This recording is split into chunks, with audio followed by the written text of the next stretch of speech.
Welcome to the Worship Server Podcast. Good to have you guys. I appreciate you tuning in. Thanks for taking the time to listen to us today. My name is Blaise Nelson, and I'm with my co-host, Travis Swan. How's it going, Travis? Oh, it's going great. Glad to be here. Yeah, we're excited today. We are going to be tackling the topic of who we're platforming in our churches. I think this topic can take a couple different avenues. One is who we're playing at church, and I think Travis and I both have some pretty strong thoughts on that. Obviously, there's grace in all of this, and I want to start. I think it's always good to start that off. There's grace in everything that we're saying, and Travis and I don't really know what we're talking about. We're just passionate people that love the church and love worship. And then the second thing is who we're platforming on our churches. You know, who's leading us in worship, who's speaking, and even who's playing behind those people. There's probably two different avenues there, and maybe this is a couple different conversations, but I think we can knock through most of this pretty quickly. I don't know if quickly is my MO, but that's great. We'll do quick. Well, let's jump into it. Travis, I guess why we're doing this topic, I think this is a good reason or good place to start. If you don't know, and I want to be careful not to spread any gossip or anything that is not true, but recently, within the last couple months, Michael Tate had some allegations brought against him. Normally, I would say allegedly, but he confessed to at least the first round. So there's some kind of a huge blow up there. I'm sure you've had experiences with this in your own church, Travis. I know I've had experiences of platforming people that looking back, a couple of years later, it's like, maybe that wasn't the best choice. So I think it's good to just kind of slow down and have a conversation on why we're doing what we're doing and who we're platforming. Honestly, I jumped to grace in my mind because we never want to be legalists. We definitely want to be platforming the right people. We probably also should remember the biblical examples of Peter denying Christ and then being platformed in Acts 2. Yeah. Paul persecutes the church, and then yet he becomes an apostle. So we do have that kind of thing. So you don't want to just like disqualify someone necessarily and then never entertain having them up on stage. But there are definitely standards we need to adhere to. Like in the case of Paul, it took him a long time before he started becoming influential after his conversion. So there's like a period of testing there. So we probably need to talk about that a little bit. But grace was kind of what popped in my head because, man, last time I checked, we're all sinners. Yep, for sure. And I've had the realization myself that there are definitely times in King David's life that I would have deplatformed him very quickly. And yet he's a man after God's own heart. Yep. And he's the example that we have today of worship leading and coming to the Lord in song and music. So I think there's definitely a balance here for sure. Yeah. You definitely had some experiences growing up and kind of brushing arms industry wise. And, I don't know how much of this conversation should happen industry and how much of it should happen in our own church. I think it's really good to focus locally, but I think, the topic of the day currently is what's going on with, the Newsboys and how that's all falling out. And you got people like Corey Asbury raising his hand and saying, oh yeah, this happens. We knew about this stuff happening. And, so there's something about the industry that I think is important to touch on. So maybe that's a good place to start, and then we'll bring it back in. Yeah. It's hard to like really pick at it because I think the Christian music industry is actually very different than the secular music industry. The secular music industry doesn't even have they don't even have to pretend that they're being more holy. There's no boundaries on them. But the Christian music industry, you still have scripture. You still have like, hey, we're platforming this for the sake of the church, for the sake of believers, for Christians. But it does come along with all the same types of temptations of probably exposure and fame and, the things that really get to someone's soul after a long time. Like humans aren't necessarily just meant to be that adored and popular. Yeah. And then I think there's probably a link to a lack of accountability in the local church for people if they tour a lot. They're just out on the road. I think that can, over time, eat away at people. So there's probably a lot of industry stuff in that for people. Like I don't know Michael Tate. I don't know his whole situation, but I've been exposed to some of that in my past. On our last episode, I kind of talked about how I grew up and being in the midst of the music industry and being on tour. I've had a lot of people that I've come in contact with over the years And partly due to that context, I've always had a little bit of a chip on my shoulder against the industry, the machine, the thing that kind of produces our music and our artists and our Christian celebrities, even Christian pastors, because Yeah. I mean, just frankly, I've seen a lot of junk behind the scenes, and I've seen people who in public say one thing and then in private, their family life is completely different. And I've seen some pretty significant failures up close and personal, unfortunately. One of the first ones I remember, I'll just tell this story really quick. I was about 12, I think. My dad would meet people on the road and invite them back to our house. We lived in the mountains, and he'd say, "Hey, you come up to our place. It's kind of like a bed and breakfast. It'll be relaxing for you. You can stay for a while. We'll take you fishing, take you hiking." And so we were going up fishing with this guy who was a nationally known musician at the time. He's a worship leader. And I was sitting next to him in the car and singing along in the radio, and realizing this person next to me is like a household name a lot all over America. Yeah. And as a 12-year-old, what I started experiencing was this like, hey, I want to put him up on a pedestal. And I remember getting out of the car and him turning to me and being like, "Man, you got a really good voice," because I'd been singing along with the radio. And there was like this jolt, this thing in me where it kind of actually spooked me a little bit, but it felt really good. And it was like in that moment, I'm like, I think I want to become a rock star. Yeah. I feel this all the time. Well, that guy, he shall remain nameless for now, came out later that he was having an affair with my friend's mom. And he lost his ministry, but my friend lost his family. Yeah. And grappling with that and just understanding, I think I've been adjacent to famous Christians doing very bad things. And that does something to you as you either grow up with it or you're experiencing it in adulthood. I have to work to not feel just kind of jaded by it and super judgy of the industry. So I definitely have that. I'll just confess my bias from the start. Yeah. But I think one of the things that I've grappled with over the years in that is not so much like I could become cynical and just assume that everybody's going to fail and everybody's fleshly and, it's all bad.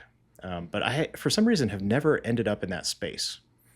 And part of that is just kind of a self-examination, which is really what has prompted me to do more than anything else, and understanding like we can't necessarily separate ourselves out from all of the sinful sort of people. Like you can't take the sinners and then the saints and then, put them in different places so we're not influenced by any of this sin stuff, because the reality is that line between good and evil, like it's in my heart. Yeah. That exists in me all the time. And, Paul refers to that part of me as not even part of me. It's like the flesh, it's the old man, but I can feel its pull all the time, And so like in that moment as a 12-year-old and then growing up in that space, I came to a pretty acute awareness that there's going to be parts of me that if I ever became famous, I would really struggle with. Even I had some reluctance even becoming a pastor and getting a platform that way, because I was wondering like, okay, so what is influence? If people start adoring me and complimenting me, what's that going to do to my soul? Is it going to mess me up somehow? And I've got a lot of nice tools in my life to sort of combat that. And God's just given me a lot of grace in it too. Even if I did become famous, I think at this point, there's enough people around me to, especially my wife, to keep me accountable. I was pretty good at that. But I honestly have no desire for that kind of platform. So I just think it's something we have to talk about, because like the Michael Tate thing hit, and all of a sudden I had a whole bunch of our students in our church asking me like, can I still listen to his music? Does this mean that everything that I've loved is false? There's just these questions that come up, and it's painful. And it's like, man, I really liked him and I really looked up to him. And what do I think about this? And does that go all the way back to Jesus Freak? Like, do I have to disown that album? Because that album was great. Like CD burning party, so baby. I know it's prompted a lot of conversations. Yeah. The two albums from like, what was that? 1996, Jesus Freak, and then Take Me to Your Leader, representing Michael Tate. Yeah. Newsboys and DC Talk. Those were some good albums. I remember sitting there listening. Yes. Yep. So there's a complication there. What we were talking about the industry. Is the industry creating this? I would say that maybe partly, but I think it's just that propensity that all of us have towards desiring to be adored and the sin nature that lives in us, and that constant tension. And there's just certain things about celebrity that just amplify all of those tendencies. Well, and so maybe it's not the industry in of itself. Where I went when you were talking about that, what it made me think of is it just comes down all the way to us as worship leaders too. That same temptation of being platformed, that same temptation, I think being on the road is a lot more difficult. You're away from your family, you're away from, you're up late at night, you got adoring fans, there's no accountability. I think that whole scenario is really dangerous. I remember I listened to Lecrae give a short talk, and he said he called his wife and he's like, babe, I got to get home. The chicken out here is starting to look like steak. And I think that's a real challenge. You're just being bombarded with this stuff and you're unsafe out there. It's that you don't have a lot of the safety nets that you would normally have if you're at home. But I think we have that tendency. I see it a lot in the evangelical church in America, and I see it a lot in myself, of just this tendency to want to reach out and grab that for myself. Even like, there's been times I've been leading worship and I'll catch myself like, oh, this is going to be a great solo. Everybody's going to love this. And it's like, that's gross. that's not a good heart. And that's not why I'm doing what I'm doing. Yeah. But just that temptation is constantly there anytime I think anybody's on stage. And then also you can correct me if I'm wrong, but I think just the American evangelical machine tends to prop people up, and we tend to get really associated with, oh man, I'm listening to this pastor, I'm listening to this theologian, this apologist, and we really like to go listen to these people. And whether that's good or bad, I don't know if a ton of care is taken into that. Yeah. I think we have to also take into account, I think what happened with the arrival of things like social media and YouTube is, before that, you could have a lot of influence, 60s, 70s, 80s, 90s. But you really did have kind of a gatekeeper in the publishing world, probably in the book publishing and music publishing, to some degree at least. But now all of a sudden with our new technologies, like, your path to influence can just happen overnight. Yeah. So influence is now associated with like how many followers you have, how many likes you get. The economy right now, really with Silicon Valley and big tech, it's called an attention economy, basically. So they're commandeering our attention and making money off of it. Yep. And so an influencer, they don't necessarily rise on character, even necessarily competence, or it could be to some degree, but there's no accountability in that leadership. You just stand on a platform that's virtual. Yeah. And I think that probably has given us a lot of charismatic leaders that just really don't have foundation in their lives. They don't have accountability in their lives. They don't have responsibility over people like a pastor over a church would necessarily. And I think that it just, all of a sudden, there's just a lot of opportunity for people to just sort of shortcut their way past all of that accountability and character building and straight to celebrity. And music is, of course, is just so just goes straight to the person's heart, and music celebrity probably is even faster probably than someone, selling a book or teaching even. Yeah. And it's just so easy for us probably to just grab these people who've had this quick path to success and then just put them up on a platform. Is kind of the word you've been using this whole time, platform. We put them up on a platform, so they're up on a pedestal. Yeah. Yeah, and it's especially with musicians. I mean, I remember as a kid being dismayed when I would hear a band broke up, because they're people I looked up to, and it's like, I mean, even the Beatles, it's like, how can they not figure how can they not figure this out and keep it together long enough? Yeah, totally. And just being totally like wishing that my favorite Christian artist wouldn't break up. and would keep Yeah. going. And, there's just this automatic, like, man, I'm going to look up to these guys that's just inherent kind of with the position, with the music. If you're playing something that is emotionally connecting and you are emotionally impacting people, or manipulating them, as the case may be in some instances, then it's really easy for people to look up. So where does that, so are we at a burn it all down, burn the ships, or are we, how do you respond? How do you walk through that? So your students are coming to you, talking to you about this, are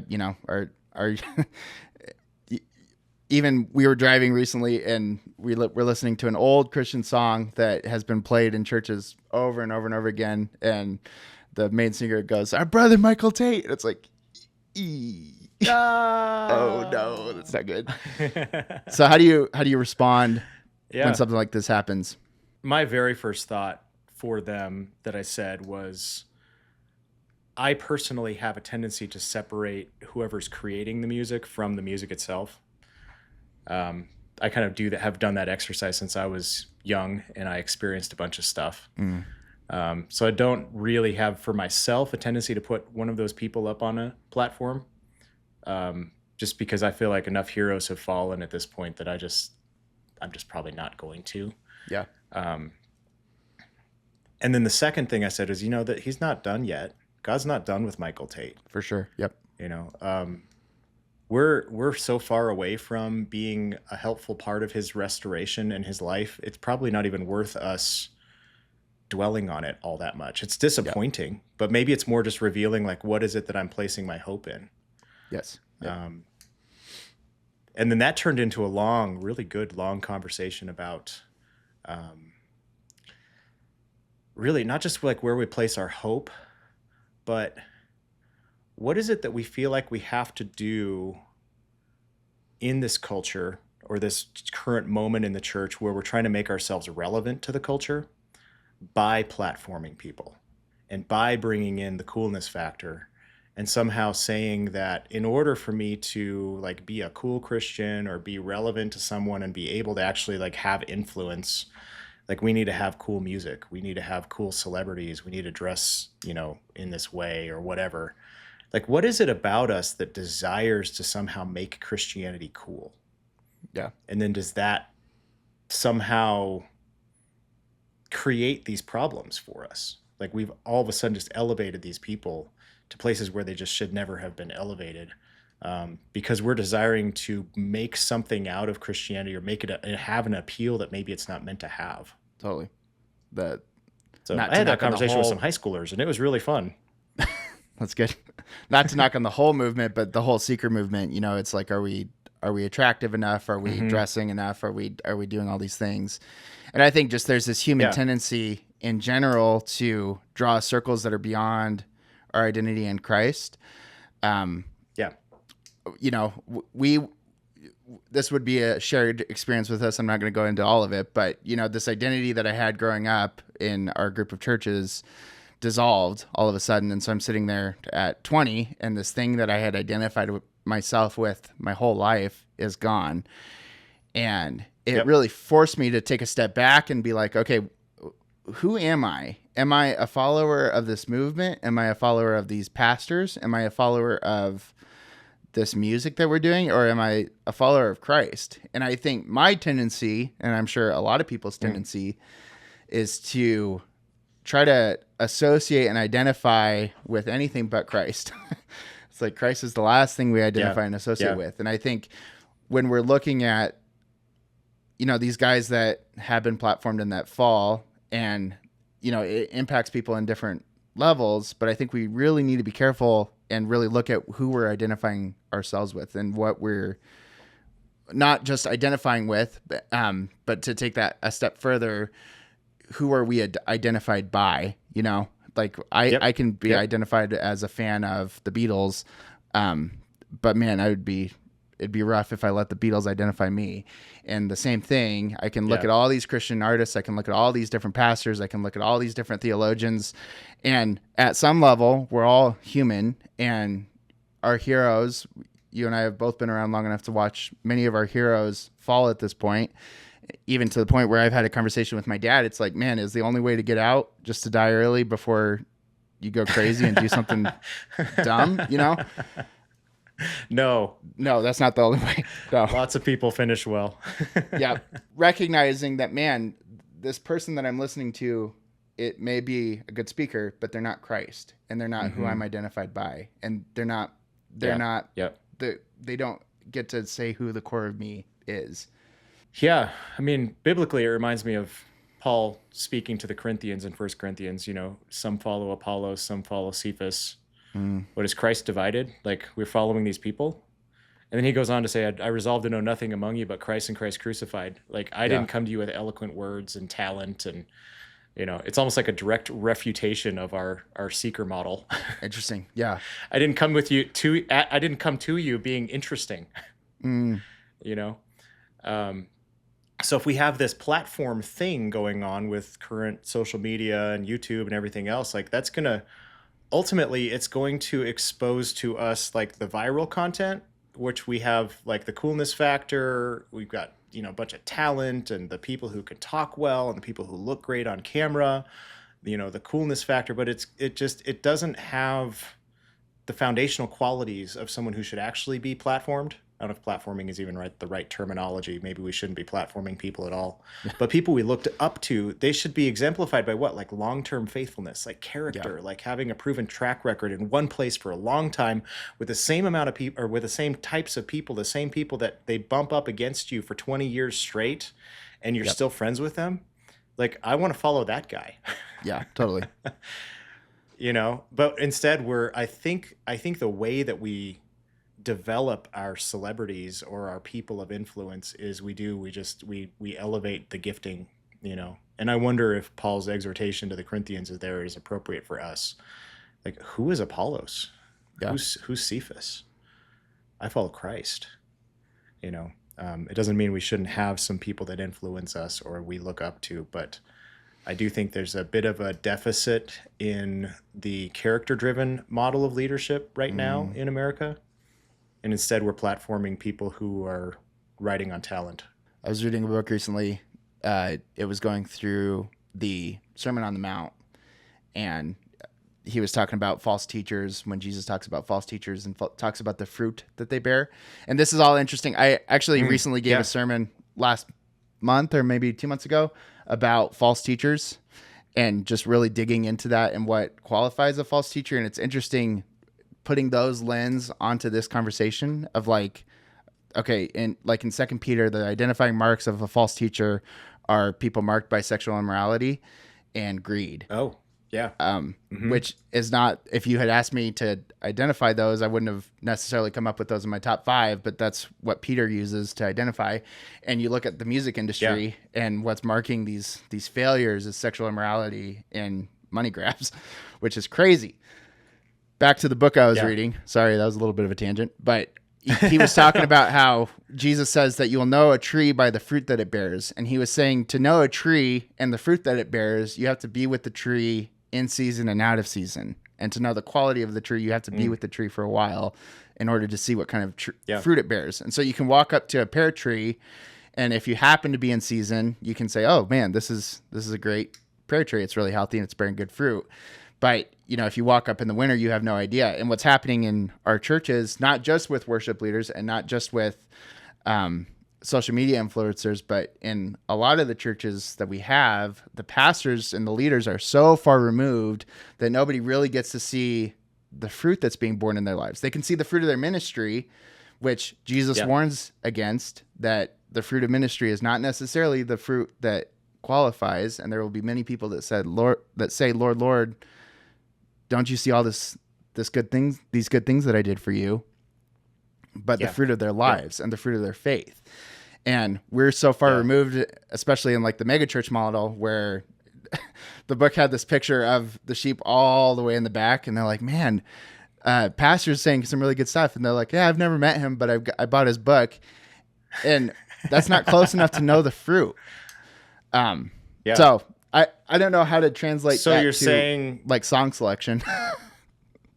So you're saying mega churches are bad? No, I'm saying know your leaders and know the fruit as Yeah. much as possible. And Yeah. definitely make sure that you're in a mega church. If you are in a mega church, make sure you're in a mega church where the leader has a really good accountability structure around him and isn't Yeah. flying solo. Yes. Because we've seen Yeah, how I that think that's goes. really important. If that's not happening. Church size, there's a huge debate there. We could have a whole episode on church size. But Yeah. I think my personal conviction is we need churches in every city of all different sizes because they all bring different strengths to the city. But that's a complete tangent. I don't have anything against mega churches. There are some that are notable for some reason that have created bad fruit. But there are a bunch of small churches that have done the same thing. Okay, so wrapping up the industry piece, does that impact song selection? So, we want to stay practical here, going and trying to send help to Michael Tate, pray for him, pray that he comes to complete repentance and that he's restored, and that'd be awesome. How does that impact your, I know you said you split kind of the writer from the music. How does that impact, or how should it impact? So it's actually changed a little bit over the years. Probably by default, I don't think about it a lot. I find a good song to be a good song if it's theologically sound, if it's a good expression, like creative music, it's congregationally accessible, like people can sing it. My initial criteria on that is like, oh, wow, that's a great song. Let's use it. Yeah. New variables these days that I do think we have to consider, and I don't know that I've even come to a solid conclusion on. One being, if you're publishing the lyrics on a screen, you likely are paying money through CCLI to that organization. Yep. So it may be pennies, but you are actively supporting whatever that ministry is. Through church, it could church be tithe money. A ministry. Yeah, it's church tithe money, and you're accountable for that church tithe money. People are giving that in good faith for God's work. So there's that variable. I've thought about that. There was a songwriter who had written a whole bunch of great songs in years past, and he was associated with a group where that money would be going to that I thought was a significantly bad thing. So we actually pulled all of the songs that he had co-written off, which was like 25% of our library or something. But later, he distanced himself from that organization, saying basically the same things that I was concerned about. I was like, okay, well, we can start doing his songs again. So there's the money factor. Even more than that now, though, is like I was talking about earlier with social media, we have an attention economy. And with that, if you play a song in church, anybody in the church can then go put that song in on Spotify or YouTube or whatever else. And the way the algorithm works is it's then going to deliver to you everything else that artist has done. It's going to deliver to you things that are adjacent to that artist. It's going to amplify things. And so you could very well put that song in, and if it's from a questionable source, you could very well be finding yourself going down the rabbit hole on YouTube into conspiracy theories or really bad theology or something like that. And you could have inadvertently led someone there just simply because you endorsed a song. Sure. But like I said, with maybe the money thing, maybe that's a little more practical. With the algorithm thing, honestly, I don't know what to think about it, except that I keep bringing it up and thinking more deeply about it as we even consider new songs. Yeah. So there's a few churches where I probably just wouldn't consider doing a song from based on what teaching content comes out of the church. But I'm not legalistic about it because I do tend to separate the song from the person a little bit. But I think those two factors for me are a little bit more important maybe than other things that, some people are like, well, if a person fails, you just shouldn't play the song. I'm like, I don't know. I mean, David committed adultery and murder, and we sing his psalms. Yeah. Maybe there's a difference between that and Michael Tate. I don't know. To my knowledge, I haven't ever led a Michael Tate song in worship, though. So, yeah. I don't know. What do you think about that? Those are things to think about and consider, and I don't know that I've come to a solid conclusion on them. Yeah, I think I also consider and question it all the time for me, and really try to keep an open hand and go back and think about. I think those two factors are significant for me. What the song is Yeah. saying, Yep. what we're inviting, and the voices that we're inviting. I actually Yes. went recently. There's the worship initiative is Shane and Shane and some other kind of old guys that have been around forever, and they do this training program called Community 316, and they tackled this topic. And I'm not, it's great content. If you can go find it, go find it. But one of the things that they said that I thought was really valuable in this conversation was, and that changed even some of the songs that I have selected, is don't do things that are confusing. And so, there's a lot of good content out there, and there's a lot of good songs out there. And they tackled it kind of two pronged. If it's musically confusing, if it's lyrically confusing, there's other songs. Or if the person that you're doing, if it's going to cause confusion for the church, then there's other songs. So, that might be more, I think what's nice about that advice is that everybody can draw that line where they feel is appropriate. But I do think that's a really good, we want to be very clear what we're communicating in our worship sets, and we want to be clear about the things that we're doing. And I think I think it's really appropriate to be intentional in what we bring on a Sunday morning. And I think there's probably a lot more that we can talk about this. I wanted to get into, just who we put on stages to lead worship in our local bodies too. But I think really being intentional and actually talking about this, and not just like making a decision yourself, but to go to your pastoral team and have a conversation with them and say, like, okay, are we okay with doing this person? He has this weird song. Are we okay with this church? Are we okay with supporting this ministry?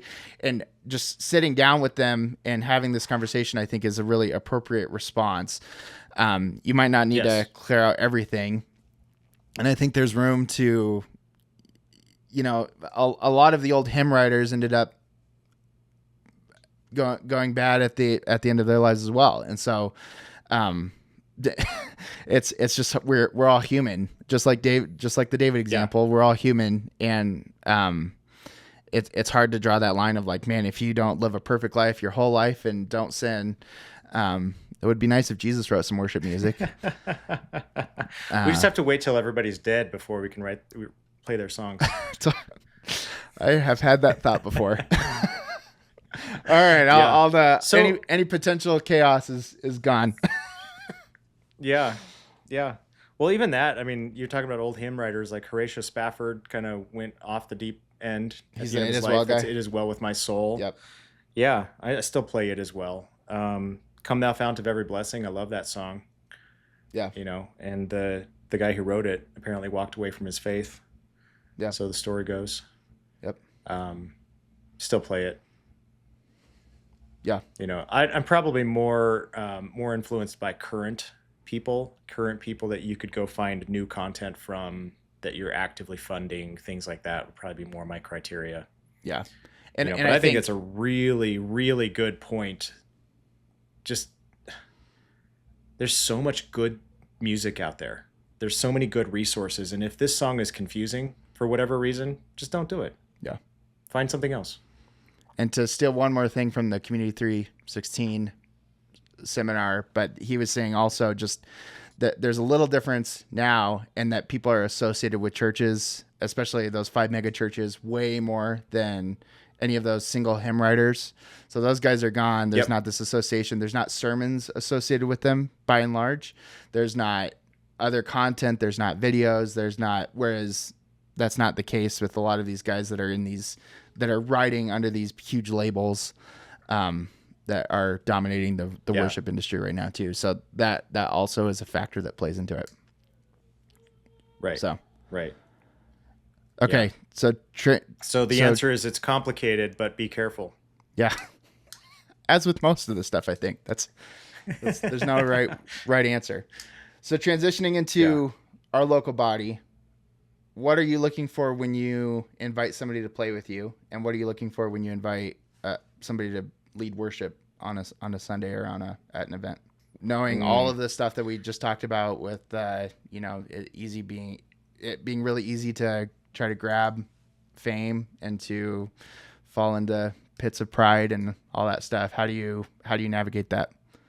How should we navigate that? There's a lot there.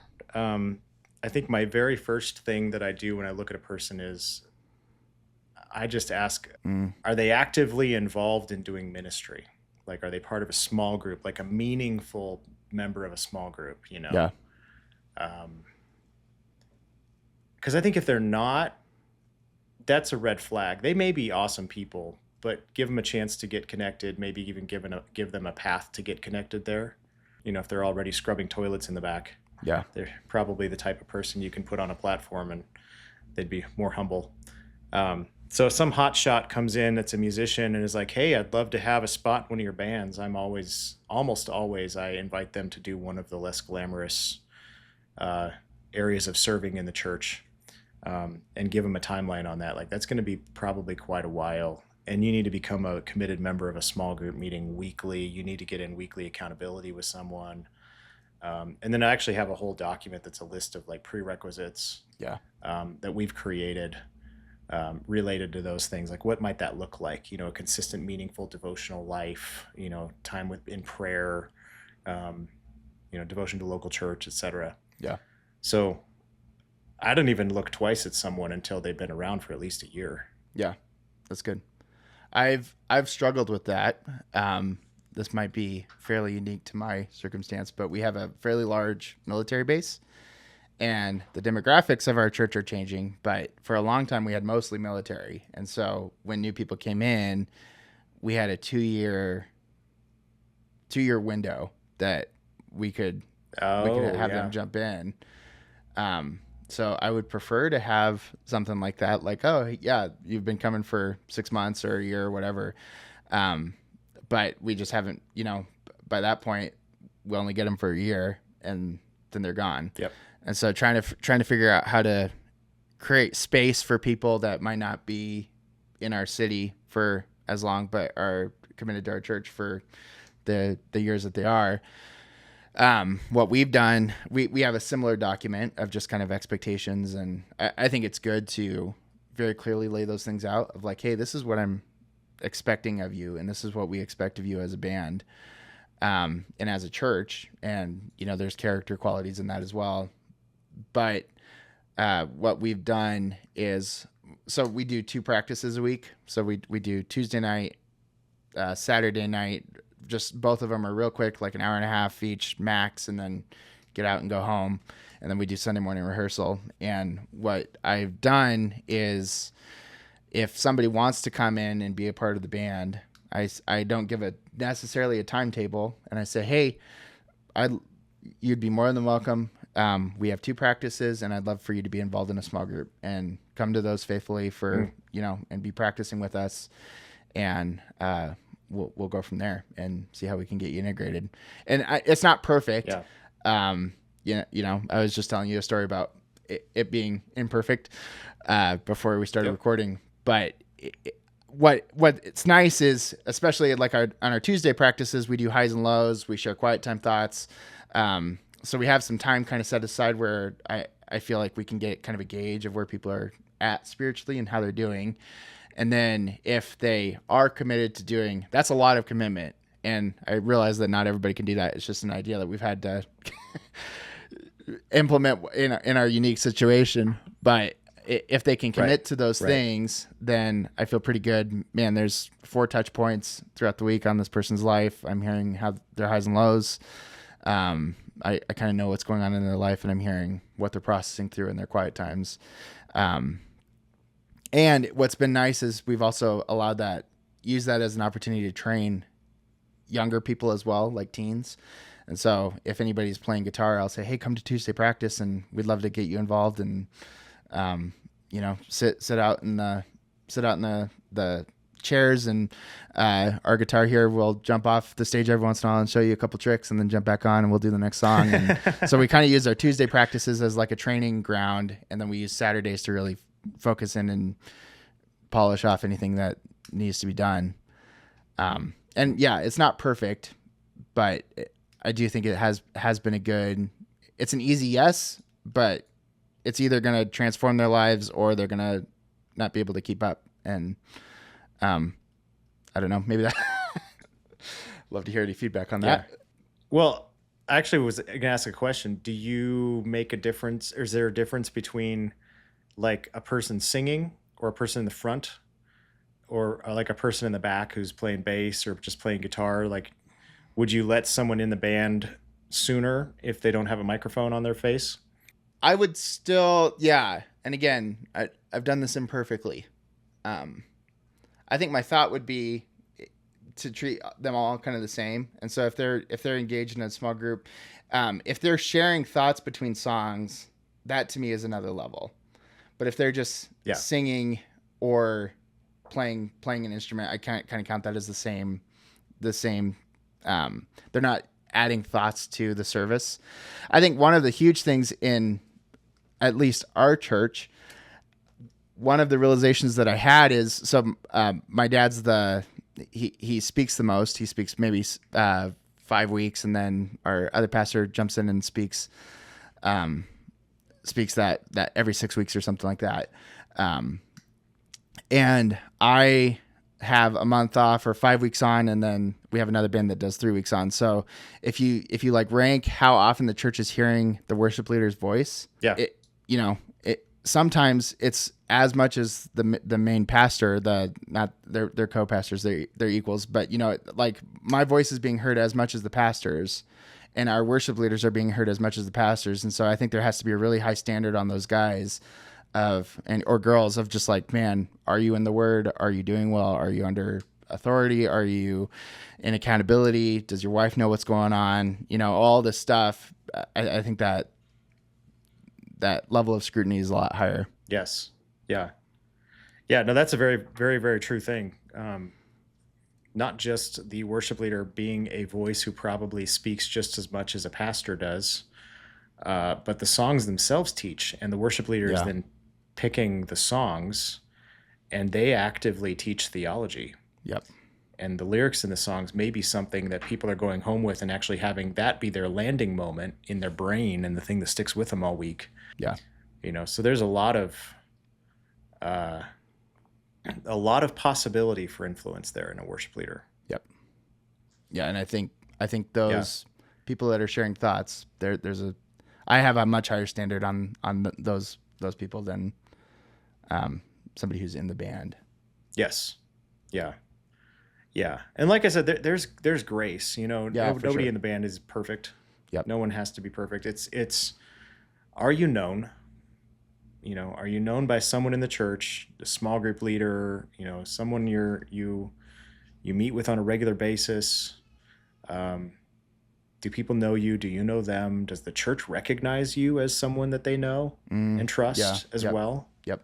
Like, I think that's a variable in it because the church has got to trust these people. Yeah. So, I mean, some of that we've allowed people on stage a little earlier, like in a youth band, and the church gives a lot of grace because, they're a middle schooler, and they get to watch them grow up in the church. We've even had people grow up into being adults, and then suddenly now they're a worship leader.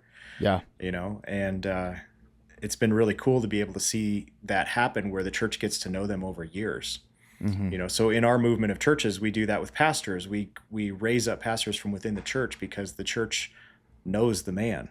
Yeah. And I kind of apply similar standards to worship leaders in particular. Do you know the average tenure of a pastor? No. What's the average tenure of a pastor? 5 to 7 years. Whoa. Youth pastors is 18 months. Start paying attention. Oh, youth are squirrely. Yeah, they are for sure, but that's crazy. The 18 months? 18 months for a youth pastor, yeah. Wow. 3 semesters. And are they just Is that like flaming out, or are they using it as a sort of platforming to something else? Uh, that's the end of my knowledge. Okay. But 5 to 7 years, and then are they done pastoring at that point? I think they're getting Or is it hired like they somewhere moved to a else, different or yeah, church? yep, they moved to a different church. Just back to that not being known. 5 to 7 years is it's a pretty short window to get to know somebody and get to know their life and see them through different seasons. Yeah. Yeah. And yeah, I think there's a huge opportunity to be training people up inside your local congregation. And even if you're a pastor that doesn't know how to play anything, there are resources out there that you can go buy for $20 a month. Worship Initiative being one of them. Go buy it and sit down with your worship leader and go through it. I know there's a lot of churches that are in tight spots, and one of the reasons why we platform people that maybe shouldn't be platformed is that there's a desperation. Man, our worship leader just walked out, and this person knows how to play guitar and they can strum 4 chords, and so they're in. There's dysfunction. I know of scenarios where dysfunction led to people coming into leadership there, and but I think if you're, the ideal is where you have somebody who's really engaged and can train up people and that and trust. But I think beyond that, if you're a pastor and you're listening and you're like, man, I just don't have any worship leaders, I don't know how to play guitar. I think what you can do is pick somebody who's doing well in your church and start to go through something with them.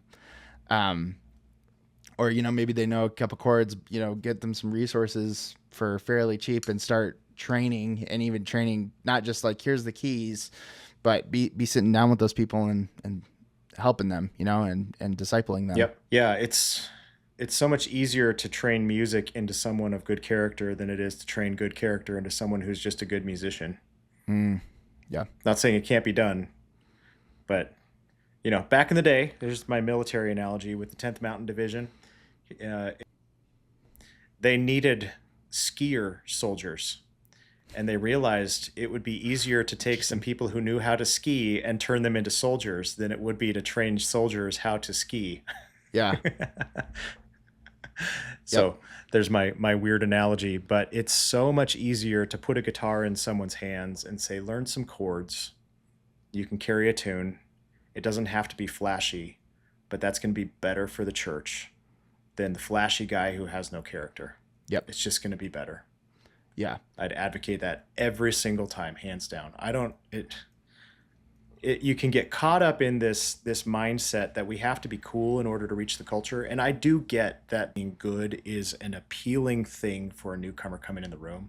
Yeah. But increasingly, I don't think people are looking for a flashy show, especially in today's culture. They're looking for Jesus. They're looking for something that makes sense, something that gives them purpose and meaning in this chaotic culture where everybody's divided, and that's what they're looking for, and that's what they need to receive. And if your music is a little bit weird, honestly, it might be more appealing to somebody like that. Totally. Yeah. Yep. Yeah. So we've gotten caught up, going back to the industry thing, I think we've gotten caught up in a misconception that it has to be perfect in order for it to be good.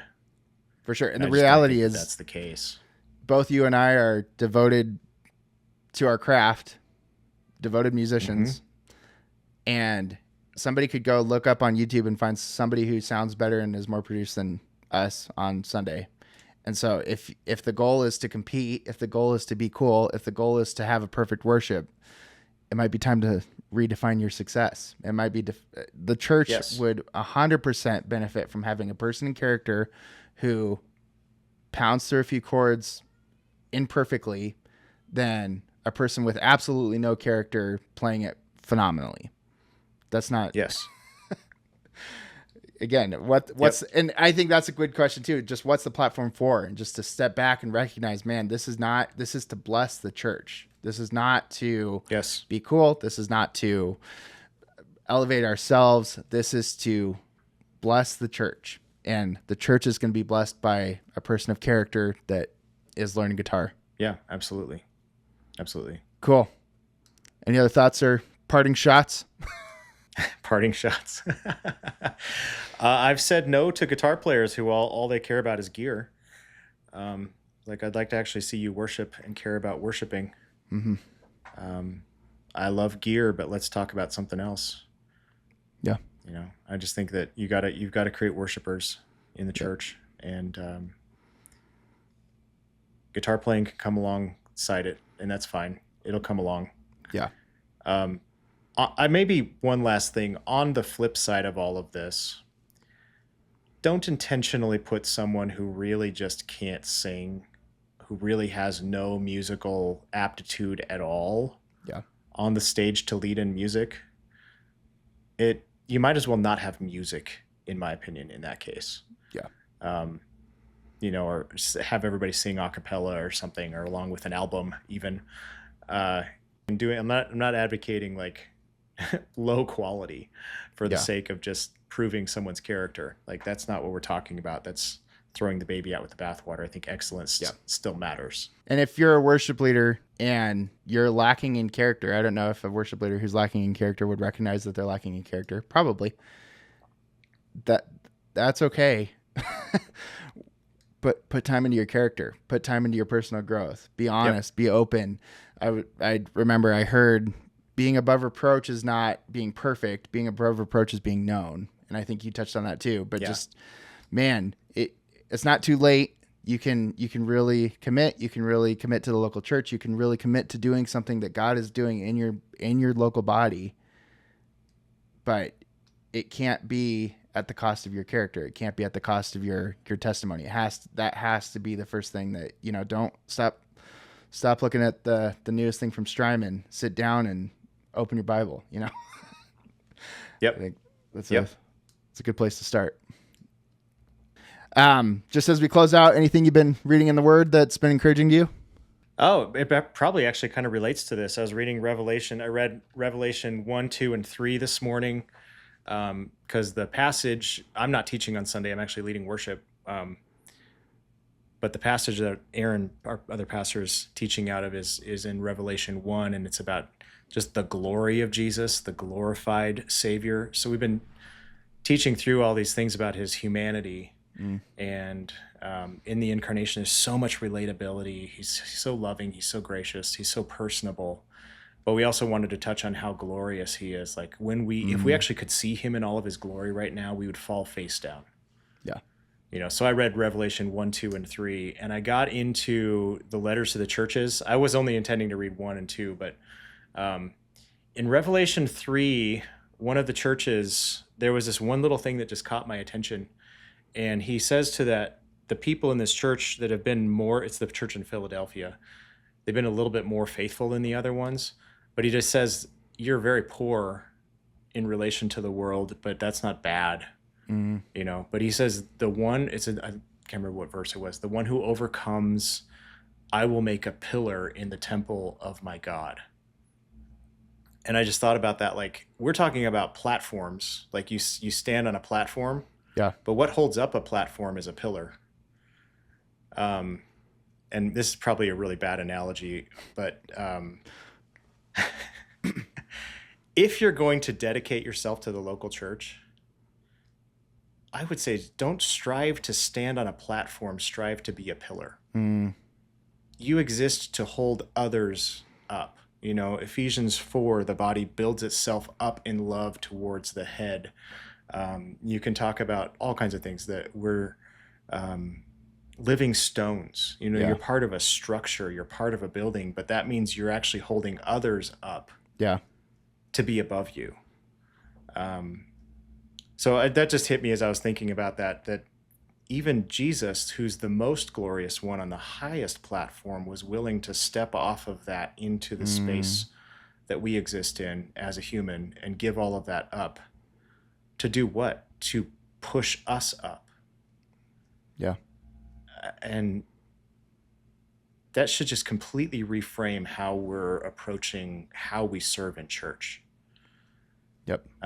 So I want to be a living stone. I want to be part of the structure. I don't want to be someone using the church, for the sake of a platform. Yep.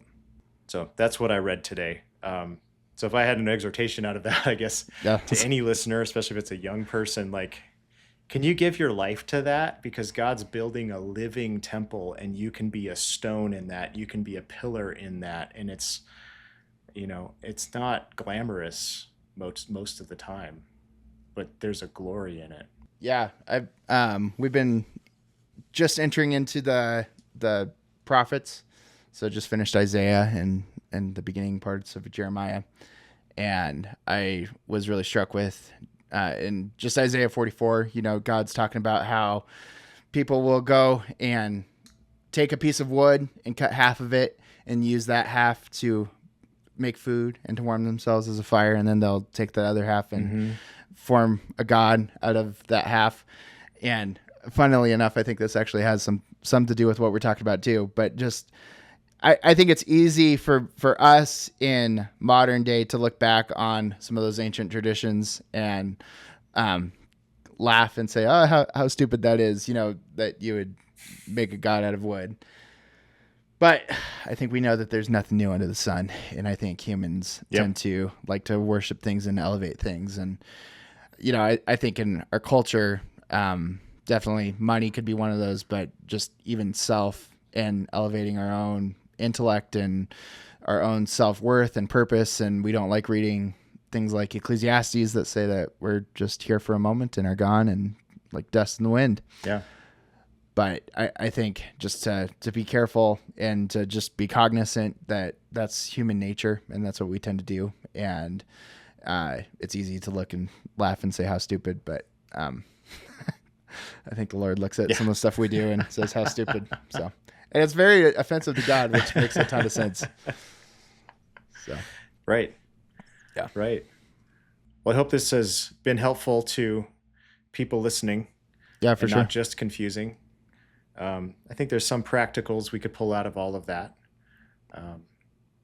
But also I think I'd love to just close on grace. Again, last I checked, we're all sinners. Yep. If you play a song by me, if I wrote it, you're playing a song by a wretched sinner. Paul refers to himself, he's like the best Christian ever, and he's the chief of sinners. Yep. We play songs by David. There's grace for that, and there's grace for you.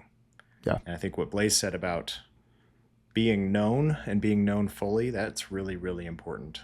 And maybe if Michael Tate had been known and connected to a local church where he was known like that throughout the local church, things might have been different.